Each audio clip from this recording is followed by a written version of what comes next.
दुर्लक्ष करणं अपेक्षित आहे, त्याप्रमाणे मी बघतो. उरला प्रश्न धमकीच्या बाबतीत डेफिनेटली हे मला कालपर्यंत 4थं पत्र आलेलं आहे. जीवे मारण्याची मला आणि माझ्या कुटुंबाला उद्ध्वस्त करण्याची त्याच्यामध्ये भाषा केलेली आहे. ऑलरेडी आपण FIR केलेला आहे, इन्व्हेस्टिगेशन चालू आहे आणि ते इन्व्हेस्टिगेशन निश्चितच जो कोणी कल्प्रिट असेल तो पकडला जाईल अशी मला अपेक्षा आहे.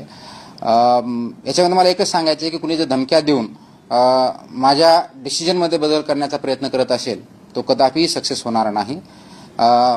ॲडिक्वेट सिक्युरिटी मला प्रोव्हाइड आहे आणि मी तेवढी काळजी घेईल. कुटुंबही त्याप्रमाणे आम्ही काळजी घेत आहोत. परंतु धमकीच्या माध्यमातून डिसिजन चेंज करणं, जे की पब्लिक इंटरेस्टमध्ये नसता कुणाच्या एखाद्या इंडिव्हिज्युअल इंटरेस्टमध्ये असेल, असं होणं कुणाची अपेक्षा असेल ते साफ चुकीचं आहे.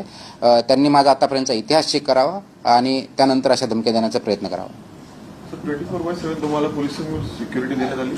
येस, मला सिक्युरिटी दिली आहे. रात्रीची तशी मला गरज पडत नाही आहे, परंतु I have been provided with security.